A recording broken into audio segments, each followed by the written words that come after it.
Hello, I'm Simon Whistler. You're watching Today I Found Out, and in the video today we're looking at how many words Eskimos really have for snow. And just before we get started, I do want to say that there's going to be a lot of weird pronunciations in this one. I tried looking up everything I could. Not everything's available if you want to have a go at me. As always, just use the comments. Now, it's impossible to say precisely how many words for snow certain native peoples of the far north have. And, well, why is this? Well, to begin with, we're talking about a group of related languages, not just one language, and even within these languages, there are variations from specific region to specific region. Much more important to the discussion at hand, though, is that it depends on how you categorize what constitutes different words in the polysynthetic group of Eskimo-Aleut languages. And yes, when speaking of these different group languages, broadly, the generally accepted term for the larger branch, as opposed to the Aleut branch, is Eskimo, not something like Inuit. However, this is also something that does vary from region to region. As for what the general opinion of the linguist community is on the snow question, most do not consider any of the Eskimo-Aleut languages to have more than a couple of dozen distinct words for snow, which just so happens to be more or less what English and many other languages have. But even if you happen to be in the extreme minority many words for snow camp on this one,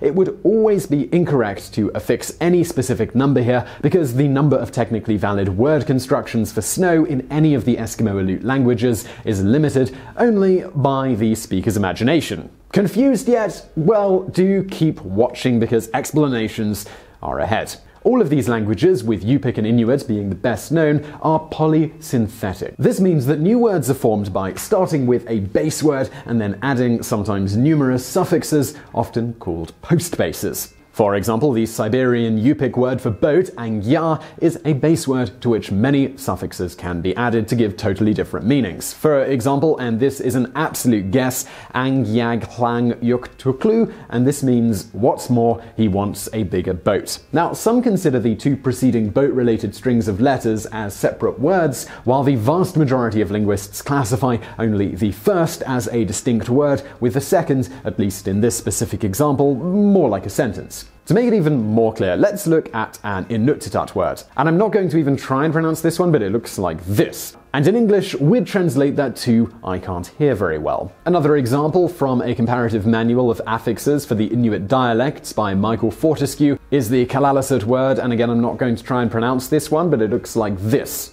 This includes a whopping 9 postbases and is just a way of saying, however, they will say that he is a great entertainer, but, and then that can be followed by something like we know otherwise. Unsurprisingly, even a cursory perusal of the supposed long list of Eskimo snow words demonstrates that most share a root or a base. Consider, for example, the following separate words, each that begin with the root meaning snow that falls. In large wet flakes, tlamo, in small flakes, tlatim, slowly, tlaslo, and quickly, tlapinti. Note, too, that the root tla is also the base for powder snow, tlapa, crusted snow, tlakringit, and snow mixed with mud, tlaying. It should also be mentioned that many words often credited to snow in these cases only refer to snow in the correct context. For instance, Mauyak in Nunavik might mean the snow you sink in, but it also might mean the mud you sink in or any other such soft ground that you can sink into. Similarly, the Inuit igluksak might mean snow used to construct an igloo, but it can just as well refer to any construction material that you use to build a house.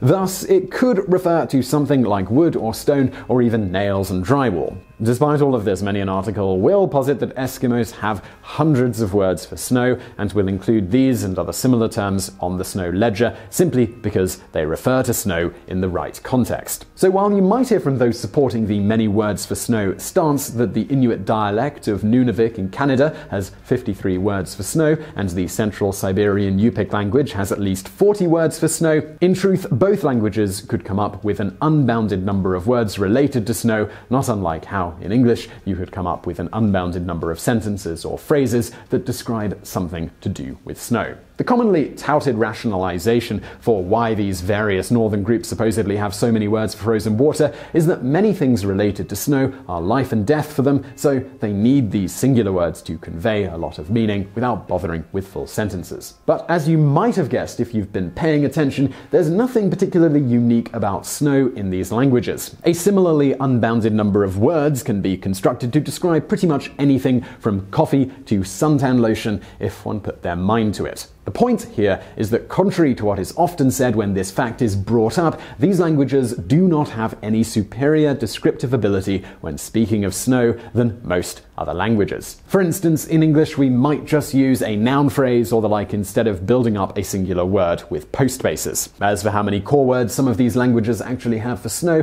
the number is difficult to nail down for a variety of reasons. But as an example, Professor Anthony Woodbury of the University of Texas at Austin in 1991 noted, the Central Alaskan Yupik have, in his opinion, just 15 lexemes for describing snow. This is somewhat similar to English, where we might describe snow or how snow has accumulated as sleet, snow, flurry, powder, hardpack, blizzard, slush, whiteout, drift, etc. But beyond these, if you're of the many words for snow camp in the Eskimo Aleut languages, on the English side you'd also have to include things like snowy, snowier, snowiest, snowed, etc., and similar versions of other words for variants of snow. You'd also have to include things like snowball, snowbank, snow-capped, etc., and their many variants. Unsurprisingly, the vast majority of linguists fall into the few words camp here and do not think there is anything special or significant about the number of words for snow that there are in the Eskimo Aleut languages. Given this, at this point, you might be wondering where the widely spread rumor that our friends from the north have countless words for snow got started. Well, this has its genesis in Franz Boas's 1911 work, The Handbook of North American Indians, though he never actually said this. He merely discussed certain roots for snow in Eskimo Aleut languages and how it was interesting that some of these words had such distinct derivations, not unlike how in English the words for lakes and streams do not derive from water. Boas was simply commenting on this curiosity of the evolution of language. A few decades later, a fire prevention instructor, Benjamin Lee Worf, working at Hartford Fire Insurance Company, read Boas's work and, besides exaggerating what was said, put his own little twist on it in an article titled Science and Linguistics, published in MIT's Technology Review in 1940. The article sowed the seed for the idea that, ironically enough, spread like wildfire. Specifically, Worf noted, "We have the same word for falling snow, snow on the ground, snow packed hard like ice, slushy snow, wind-driven flying snow." Whatever the situation may be, to an Eskimo, this all-inclusive word would be almost unthinkable. He would say that falling snow, slushy snow, and so on are sensuously and operationally different things to contend with. He uses different words for them and for other kinds of snow.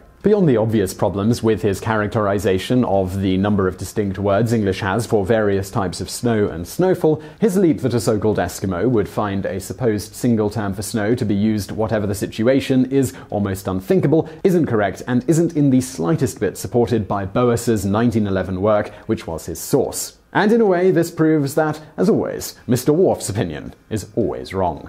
So I really hope you found that video interesting. If you did, please do hit that subscribe button below. We put out brand new videos just like this every day of the week. So if you hit that subscribe button, you will be informed whenever we put out new videos. Also over there on the right, some videos from the archives. And as always, thank you for watching.